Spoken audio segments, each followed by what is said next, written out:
I'm Fredrik and I'm the filmmaker. And I'm Leilani Farha, and I'm the advocate. Welcome to Pushback Talks. Leilani, we are rolling again, season 4. Here we are. We have a new country. It's always fun to talk about that. So which number is that? Country number 127. Oof. And I did this quiz with you last night, and you couldn't really get it, but it's Cameroon. I think your clues were not very good. Your hints. Come on. I said it was a former German, British, and French colony. And most people would know that who know anything about Africa, but you're from Canada, where people are honking outside your parliament.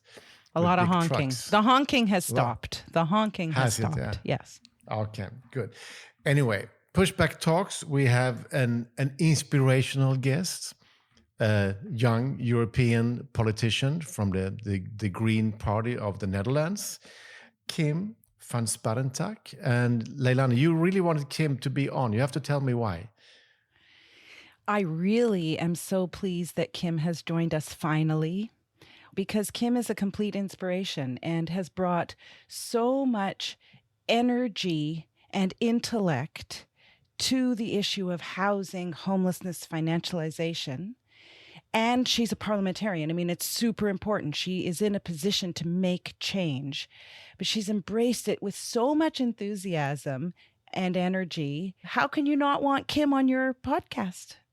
And I wish our listeners now could see Kim smiling. Welcome to Pushback Talk, Kim. This is the nicest introduction I've ever had. Welcome. I'm so happy you're here. So you're here because you're an inspiration, but also because you have commissioned a report to the European Parliament, which the very amazing title, "My Home is an Asset Class." An asset class. It's like it's something on the financial market, my home, which then I made a film about something called The Push, which is then lands in the same conclusion. I guess you've seen Push. Yes. Do you recognize this in your own country also? Yes, definitely, and actually all over Europe. So at the beginning of the parliamentary term in 2019, I was chosen to be the rapporteur on a housing report, a report on the current state of housing in Europe. And, officially housing is not a European competence. So officially, the European Union, being the European Commission, cannot make laws about housing. And I think in principle, that's a good thing, because people on a local level have a much clearer idea, of course, of what is necessary. So I decided to write a report on all the different aspects where the European Union does have an influence on the housing market. And one of the things that I came to realize is that there is a housing crisis all over Europe, and that we're seeing the same trends all over Europe. And interestingly, while I was writing this first report, I came across your documentary and realized, it's actually not even only Europe. It's happening literally everywhere in the world right now. And one of the things that we wanted to see happening based on the report on housing, where we also called for an end to homelessness in 2030, for a stronger fundamental rights perspective in housing, more attention for the renovation aspects of housing. We also asked to have a stronger look at financialization and how the European Capital Markets Union and all the financial things in the European Union were actually also related to the housing crisis. And it was really hard to get my colleagues even recognizing the word financialization in the report. And then we thought, well, if we as a parliament are not going to call for a report on financialization from the European Commission, we'll do it ourselves. And that's, in the end, My House is an Asset Class report that came out a month ago. So it's cool you're going against, because, we also know that the European Union for a long time has been a very neoliberal praising unit, which actually in the podcast we had your countryman Frans Timmermans, who is the vice president of the European Commission, and he basically said right out that yes, it's a mistake. This believing that the market will fix everything is a big mistake, and now we have to rewind and do better. But it seems like this is a very late coming understanding for a lot of politicians in every country. And I think Leilani's work, and maybe sometimes together with the film, has also opened up that debate again. And people say, okay, shit, we didn't know that it was this bad. So is that Yeah, I sometimes dub it like the biggest experiment whether the market will solve everything. We did that on the housing market. And I think it's pretty clear, no, that the market doesn't solve everything and cannot fix everything. And I think, the housing situation everywhere we're seeing, that is really the place where we can definitely say it's not how it works. I'm interested to know, Kim, whether you said, okay, so the parliament didn't want to hear about this, didn't want to admit this word financialization is problematic, let alone a human rights issue. So you commissioned your own report. Do you think now that the report has been released, it got a fair bit of attention, it's a solid piece of work. Do you think now that will have an impact? Will it get some of the governments, the states to engage the issue? It's still really hard because, of course, there's a lot of things at stake when it comes to housing and, making a profit through housing. And for many governments, still one of the main focuses is we have to build more houses because that's how the market works. And apparently the demand is too high and that's why the prices go up and that's it. That's that's the simple market logic that they still have. But what I think is very interesting that there is interest. And we also see that, for example, a few weeks ago, the Minister of Ireland mentioned, hey, maybe we have to look at the European level and how the capital flows through the European Union. And it's at this point in time, it's actually very interesting that we have the French presidency who is putting quite a lot of emphasis on housing in the European Union and the housing crisis, and there will be a ministerial meeting about housing, and that doesn't happen very often when ministers tend to not really meet about housing, but the time has come that they have to and that they are, and we do have the feeling that there is really a window of opportunity where we can also push forward our report during that meeting and the message that we want to bring. Leilani, you mentioned quite early that you were so impressed and happy for the work that Kim and her group is doing.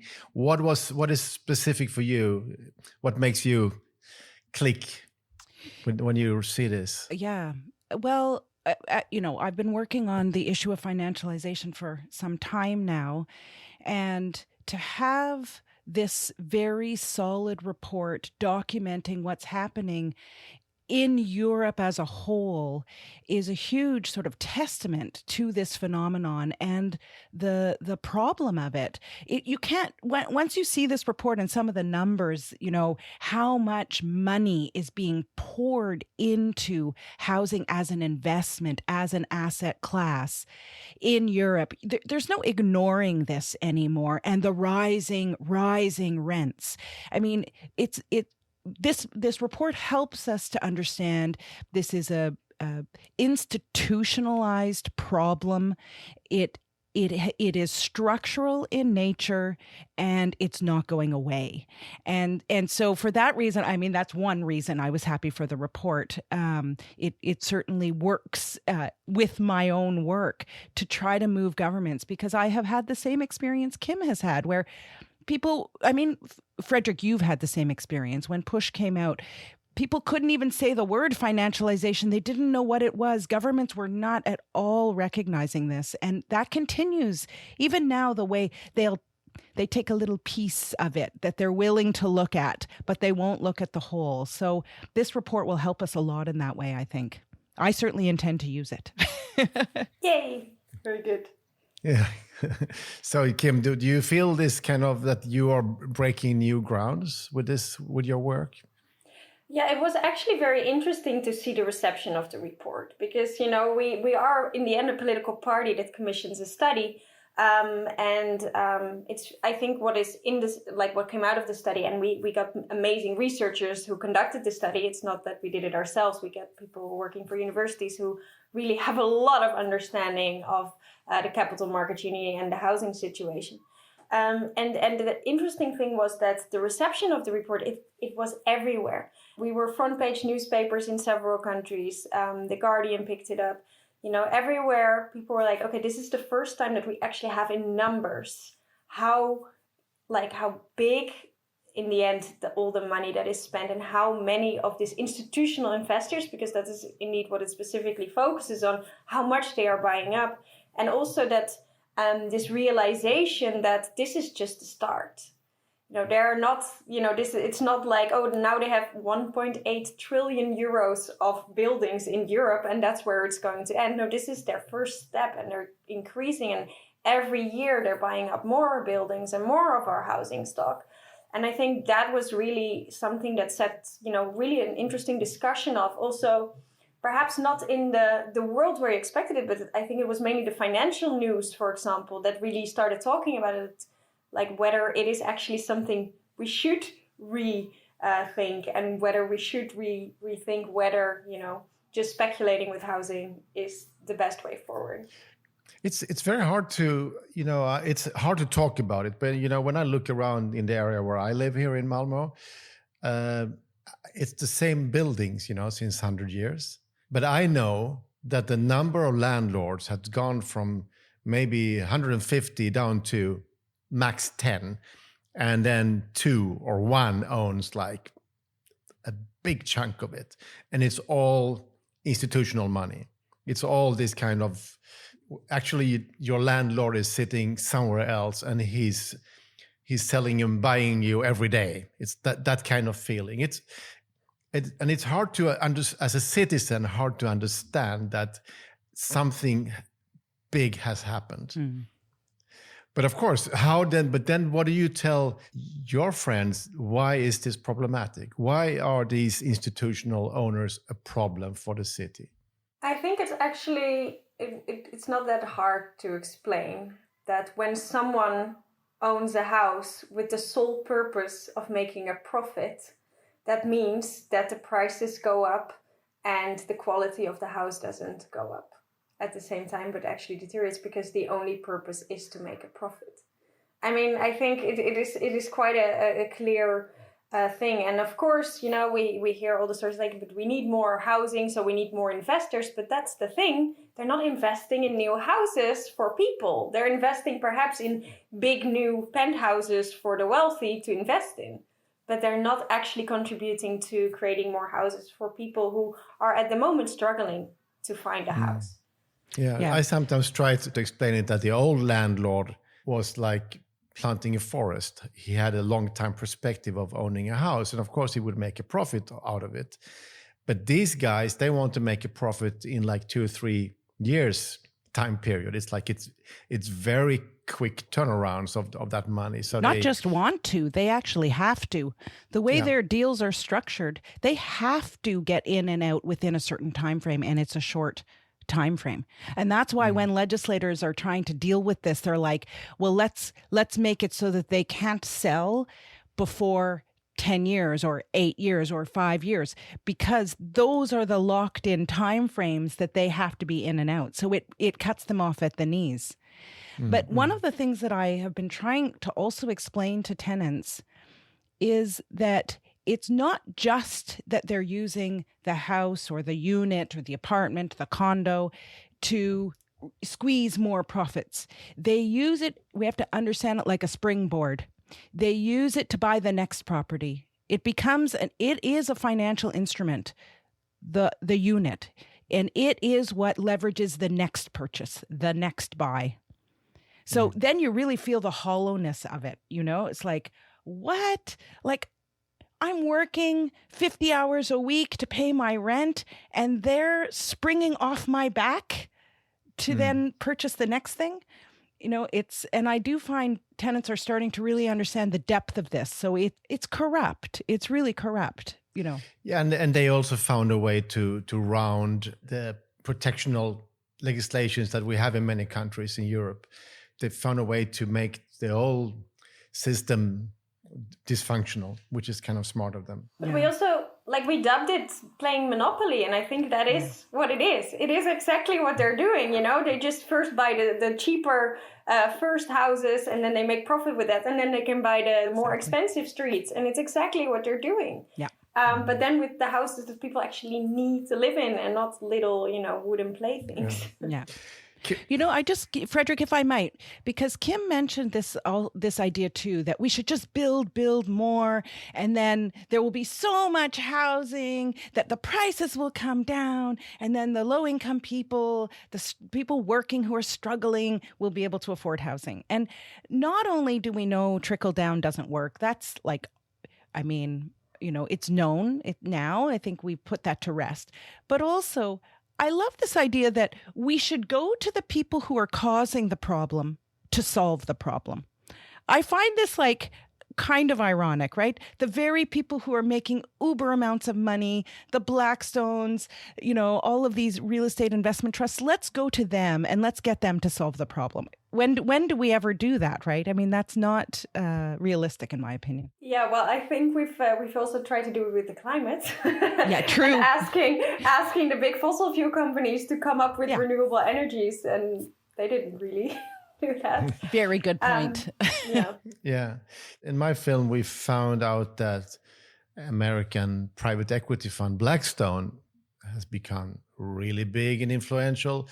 I know that they're also operating in your beloved country, Netherlands, and around Europe. And so you've been in contact with them, have you? They reacted on your... They've been in contact with me. I haven't spoken with them yet. But they reacted on your report. Yes, they indeed reacted on the report. They sent me a letter explaining to me that it's not as simple as we put it in the report, and that actually that they are, you know, they're helping the people by investing in housing. Otherwise, no one else would do it. So that's what they put in the letter mainly, and I'm happy to go have a conversation with them and let them explain it. But we haven't made an appointment yet. But Kim, you should ask them if you can bring a friend. I was considering that because you should bring you know, Leilani. Yeah. I actually consider doing that, but then I don't know. We just I tell you I'll bring my assistant, and then you show up. What do you think? Your new assistant. My new assistant. Rest assured, Kim, if you tell them that you might like to bring me, the meeting will be canceled. That's why. I just say I have a new advisor who that's right. The intern. Note taker. I'll bring the intern. Right. But then your New York Times wrote an article last week about Blackstone, and they're stating that it's the biggest landlord in the country, and their Blackstone rents are growing at 2 to 3 times the inflation. So the rents are the inflation is getting up, but their rent is 3 times higher. And as a result, Blackstone had its most remarkable results ever in 2021, with its stock up 80%.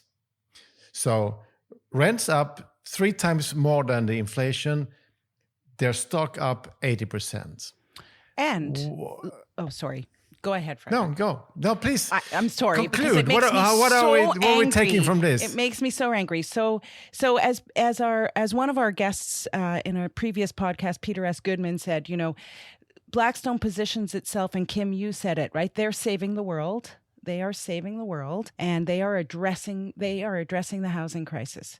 Here you have Fredrik revealing some statistics and information that show you how completely corrupt this is. It is evil, because here's Stephen Schwarzman, the CEO of Blackstone, boasting that he's had the best quarter returns ever in the history of Blackstone. And most of it is off the backs of tenants who are not only struggling with inflation, but now struggling with rents that are 2 or 3 times the rate of inflation. Imagine how poorer they are as a result. And he's standing proud that his stocks are up by 80%, and what a great year it's been. And people are struggling with the pandemic on top of all of this and climate change. It's if we look at how many people have like lost their source of income in the past 2 years because of the pandemic, and then you can still like boast over that, makes me a bit nauseous. yes. Yes. It pisses us off, honestly. Yeah, it's true. But how do we fight this, Kim? Well, there's a lot of things that have to be done, and that's why I'm really happy to work on it on a European level. But actually, I'm in touch with a lot of cities about this, because we have to work on every level to make sure we can have change. And on every level we have to do something. So I think what is really important for the European level is to make sure we have more transparency. We have this capital market union where the whole idea is money has to flow, and we don't care where it goes or where it comes from, unless it's really, really something dodgy. But it has to flow, and the more the better. That has to change. We need a transparency register, specifically when it comes to housing and building stock, to really give an idea of where the money is going. Because when I talk with cities, that is what they are struggling with the most. It's not even that they notice all the time that Blackstone is buying up their property. They have no clue who actually owns their city, who owns their property, their buildings, their housing, their property. So I think on a European level, that is really, we have to get a better idea to grasp it. Another idea is to see if we can include it in the social taxonomy and make sure that housing is, housing might be seen as something that is only, is something that if you are an investor is a social thing to do. I think we have to be really, really strict on making sure that that's only a thing if you actually provide affordable housing and not just try to get more money of it. But on a local level, and this is very interesting what's happening in the Netherlands now, because the laws have changed, we can now finally make it the rule that if people buy a house in a city, they have to start living there themselves. That's the new rule. I don't know what the English term for it is. I'm sorry. Zelfbewoningsplicht. Beautiful word in Dutch. One of my favorite words in the last month. Zelfbewoningsplicht. Yeah, zelfbewoningsplicht. Yeah. So you have the duty to live somewhere yourself. And I think that is a very important thing, because it gives, on the one hand, these investors just can't buy them, but can buy these houses. And it gives actually the people who want to buy a house and want to live there more opportunities on the housing market. Cool. Leilani, you have to. This is something for you to use now in panels. It's in my directives. Zelfbewoningsplicht. Yes. Can you say it? I can't say it. I'm not even going to try. Not with this head cold. No. But I will say this. There's a couple of things that... You're too serious. Come on. I'm too serious. Very serious. Back to financialization. The thing that I noticed in the report that you did that relates to sort of how do we tackle this? And it's why sometimes I wonder, what am I doing at the international level? Is there a role?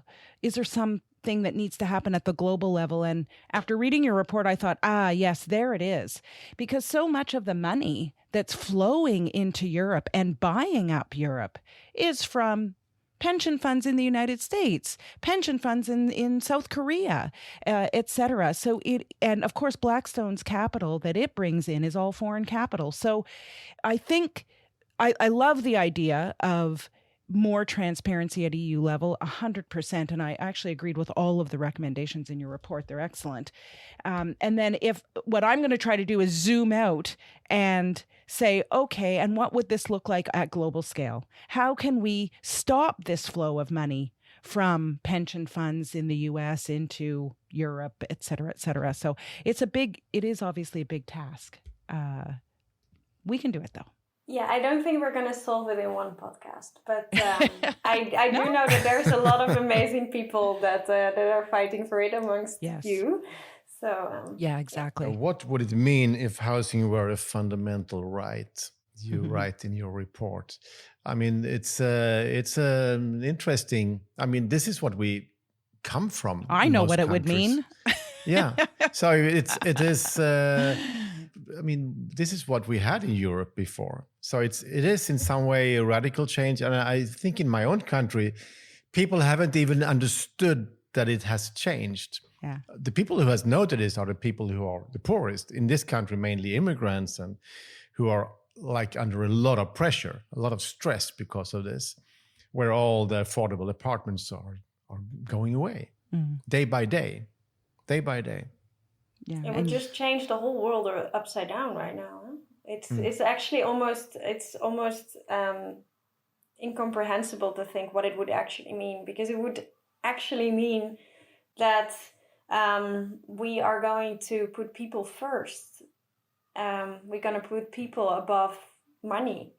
And in a capitalist world, that is something I think very almost difficult to imagine, although it is how it should be, obviously, and it's, I think, when you're asking about, a neoliberal Europe and the European market, which is all based on making sure that there's, enough trade happening between the countries. That's why I'm there. I want to put people above the market, and I want to make sure that people are at the core again of European policies. And that's why I think when it comes to housing as a fundamental right, people have to come first. We have to think how we can actually take care of people rather than of the people who want to make money with them. Exactly. And Kim, tell me about your own journey. I mean, you're 33. I don't, not 32. You shouldn't say 32. Sorry. Oh my God. No, I messed up. But how did you start? I mean, you're a green politician, so I guess the climate and the planet is being high up on your. When did you get politicized in your life? I was very young. Yeah, well, I think I really got politicized in high school. I had some amazing teachers, and especially my history teacher, who also taught us about democracy and about current politics. And he started many of the classes with boys and girls, I really don't want to influence you, but I read this thing in the newspaper today and started a rant about how the world was unjust. So that was always something that, they really, we had a lot of debate classes, and they really started to already make you think a lot. Like, I think that we already got in high school what many people get only at university, when they really push you to think for yourself and get your own ideas. So I think I've been very lucky, also looking at many of my classmates who all ended up in politics. Many of them, it's super interesting. It's just a tiny high school in the countryside of the Netherlands. There were 2 schools in my hometown, Middelburg, and I mean, I went to the non-Christian one. There was a Christian one and this one, and I think we've just been very lucky with the teachers we encountered there. And there, at some point there was a protest in the Netherlands. There were strikes, student strikes. Not for the climate. I'm a bit older than that. But they were for better school rules. And there was a protest in front of my school. So the kids from the other school came to my school. And they were standing on the streets, and the police decided to just come in and hit the students. And that was really a moment where I was like, okay, so if you, as a 14-year-old, stand up against the system, first, apparently you get beaten up. What is this? Wow. And for me, that has been such a driver always, that, if you want to be heard as a young person, you have to stand up for your rights, and you have to push even harder to make your voice be heard. And I think that is, and then, I became more of an activist also in the climate movement, in the feminist movement. And I think that is something that still drives me. And, I'm one of the youngest members of the European Parliament now, although I'm already 32, but in that world, I'm very young. And it's still something that really drives me, that I try to stand up for people that don't have that voice. And I feel it's a privilege that I am there to be able to try to represent the people that don't have a voice. And I try to go out as much as possible and talk with the people that I do this work for. Cool. Really, I liked it. I've just been back from Chile, where actually a movement of high school students changed the country. And now the president comes from that movement, as he's only 35.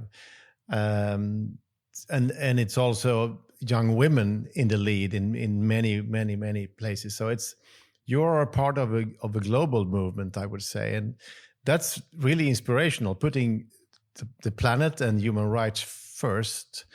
I think that's something Leilani likes, isn't it? I do. I like it a lot, and I actually think it takes a tremendous amount of courage to, one, believe in something, and two, to put yourself out there as a change maker, a possible change maker, to run for political office. It's all very courageous. And then once you succeed, to actually use your power and privilege and your voice to help the planet and to help people.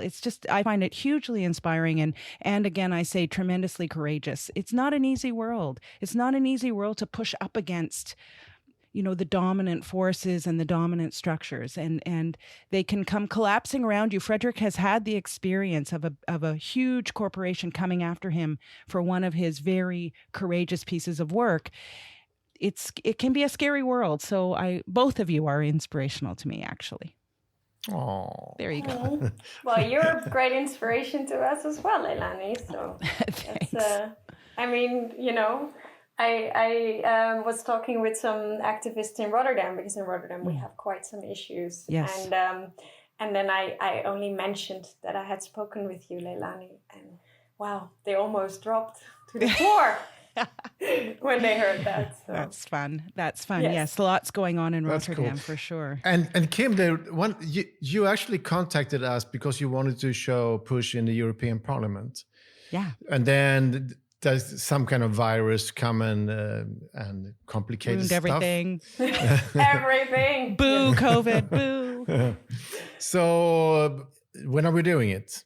I'm up for it. Please come. Let's do it. I think around June there will be several things around housing in Brussels.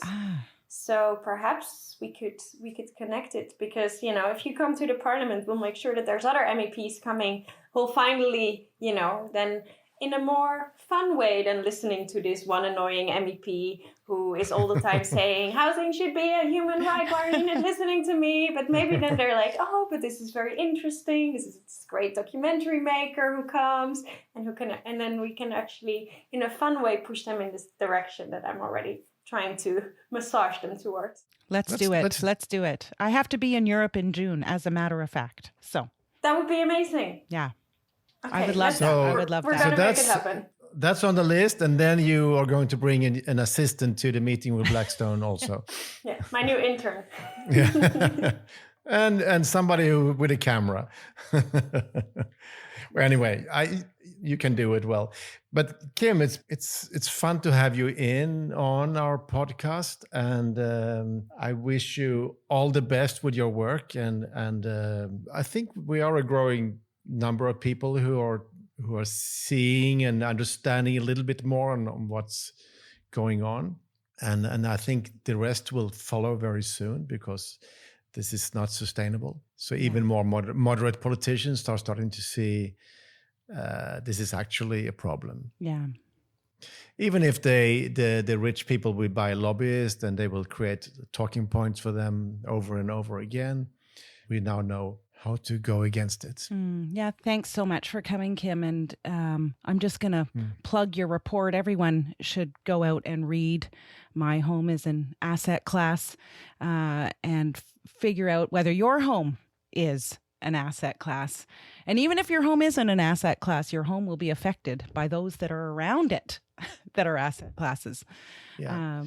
And we will put the link of your report on the little blurb around the podcast that is on wherever you listen to the podcast. And please tell your friends to listen to the podcast. This one is really cool. Listen also to the ones we did with Peter S. Goodman from New York Times.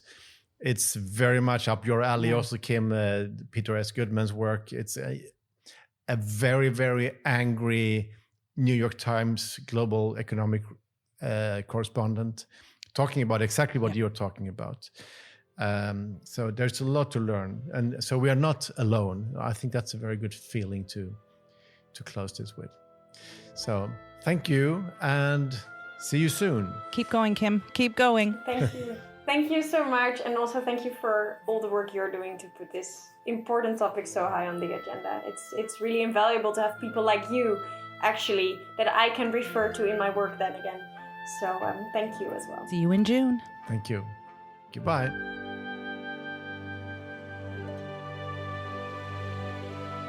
Pushback Talks is produced by WG Film. To support the podcast, become a patron by going to patreon.com/pushbacktalks or follow us on social media at make_the_shift and push_the film.